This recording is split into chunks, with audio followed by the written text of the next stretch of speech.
Bem-vindos ao B de Barbárie. Hoje eu vou falar com vocês sobre as coisas que perdemos no fogo da Argentina Mariana Enríquez.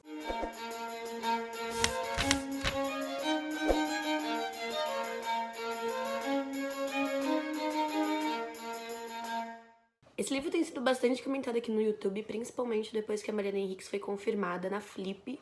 Então a galera saiu correndo pra ler esse livro e muita gente se apaixonou. Eu vi ótimas resenhas da Jessica Matos e da Literatami. Então, se vocês tiverem um tempinho depois dessa aqui e estiverem interessados ainda em saber mais das impressões sobre esse livro, eu indico muito essas duas resenhas. Fez tanto sucesso que a Intrínseca acabou até trazendo um novo livro da Mariana Enríquez, que é Este é o Mar, que eu quero ler também, que une os contos de As Coisas que Perdemos no Fogo.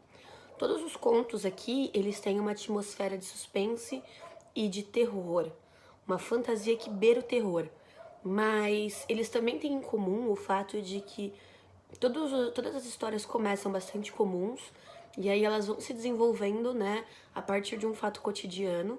Elas começam a se ambientar nesse espaço de terror, vai se adensando, vai se adensando, vai se adensando. E quando tá no clímax, a Mariana Enríquez não desenvolve o clímax até o final.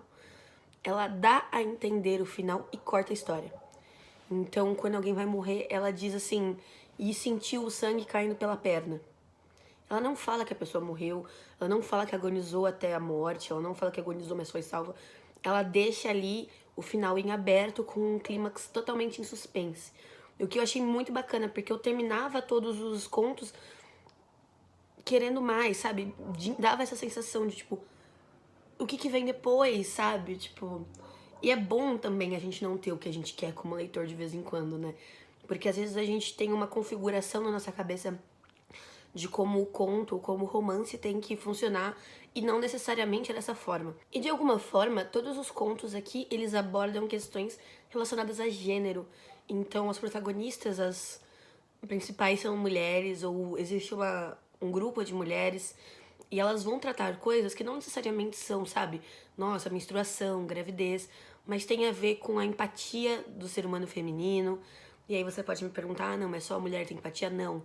Mas existe uma socialização feminina de se preocupar com o outro. A mulher é socializada para prestar atenção nos desejos ao redor e para realizar esses desejos, para alimentar a criança que está com fome, para cuidar do senhorzinho que está sentado ali na sala e dormiu enquanto assistia TV. Então a mulher ela é socializada para perceber isso e resolver esses problemas. Os homens não têm essa socialização. É claro que as coisas podem fugir a esse aspecto. De forma geral, inclusive, as opressões se valem dessa socialização para aproveitar de situações com a mulher. Então aqui a gente tem situações de relacionamento abusivo, temos, mas a gente também tem uma situação, por exemplo, no primeiro conto, Menino Sujo, em que a protagonista vai lidar com uma criança de rua. E aí ela, lidando com o fato de ter deixado a criança entrar dentro de casa e essa culpa que também de não ter feito mais do que fez. Então existe uma seleção de conflitos que é bastante ampla, ainda que de alguma forma todos esses conflitos sejam bastante de classe média. Isso foi uma coisa que eu percebi principalmente no último conto. Mas eu vou falar do último conto em separado, porque ele é um pouco diferente dos outros contos do livro. Todos os contos do livro que eu tô falando pra vocês têm esse formato, menos o As Coisas que Perdemos no Fogo, que é o conto que dá nome ao livro. E por que eu digo isso, sabe? Quando a gente tem esse conto primeiro, Menino Sujo, que a mulher vai com a criança e fica se perguntando, é um conflito totalmente da classe média. Alguém de classe baixa ajuda o quanto pode, mas não poderia fazer mais do que isso, sabe? É um conflito bastante que envolve muito uma visão de classe. Isso não é um problema. É só uma questão da gente conseguir enxergar isso na nossa análise do livro. Porque, por exemplo, no último conto, As Coisas que Perdemos no Fogo, existem homens que estão colocando fogo nas mulheres, mas não é uma coisa coordenada. Aconteceu uma vez, depois aconteceu outra, e aí várias mulheres começam a aparecer queimadas. E uma delas diz, pelo menos agora, a gente não vai ser vista por eles como algo que eles querem, porque nós não somos mais bonitas, nós temos nossos rostos queimados, nossos corpos queimados. E essa visão de que a mulher só serve como corpo, ela não representa uma totalidade do feminino, né?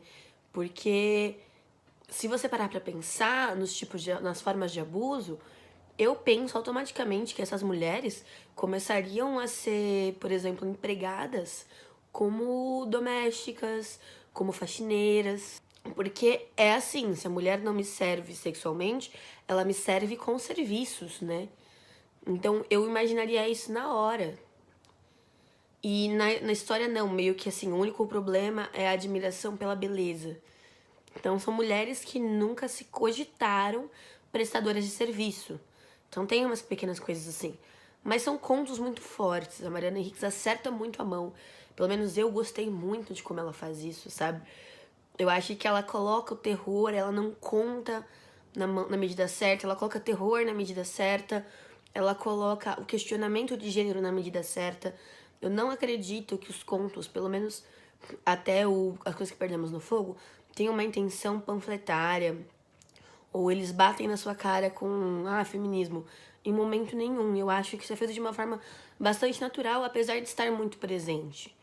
Esse último acaba sendo uma coisa mais didática, mas é porque as próprias personagens têm consciência do seu feminismo e tentam ser dessa forma.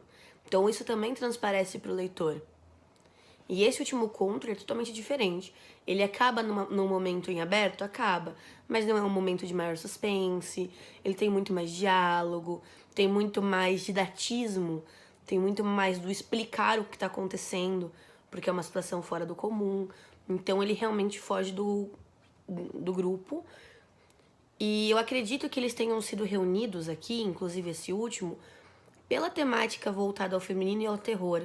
Eu não acho que talvez outra antologia fosse capaz de abarcar eles de forma separada. O novo livro da Mariana Henriques parece ser totalmente diferente. Tem um conto aqui que é uma delegada, uma procuradora, se eu não me engano. Ela vai para uma favela e nessa favela, na Argentina, existem pessoas que cultuam orixás, sabe? Então são coisas que nos remetem o tempo todo à nossa realidade e num formato que, apesar de muito parecido, muito irmão nosso, é diferente, né? Então é gostoso de conhecer. Tá sendo uma delícia ler mais argentinos, mais latinos de modo geral. Inclusive, este vídeo aqui está numa playlist de ler latinos. Então, se vocês gostaram, deem uma olhadinha nos outros vídeos. Eu pretendo aumentar essa playlist conforme o tempo for passando. Quero investir nela. É isso que eu tenho a dizer pra vocês. Eu agradeço muito a quem ouviu o vídeo até aqui. Eu sei que eu falei parece muito mais crítico do que eu ter gostado do livro, mas eu gostei muito desse livro, eu dei 4 estrelas pra ele lá no Instagram. É porque eu acho que é difícil falar dele sem contar certas coisas dos pequenos plots, né? Dos pequenos enredos. Eu diria pra vocês lerem, se vocês forem medrosos como eu, não lerem de noite e no escuro como eu fiz. E eu diria também pra vocês prestarem muita atenção nas ambientações que a Mariana Henriques dá. Os espaços são sempre vivos dentro da obra dela. É isso, pessoal. Se gostaram, se inscrevam no canal clicando na bolinha que apareceu aqui no meu rosto. É muito importante que você se inscreva e que você dê o seu like pra mostrar pro YouTube que você gosta do conteúdo que eu faço aqui. Então, se puder, faça isso sempre, em todos os vídeos de outras pessoas também. Um beijo e até a próxima.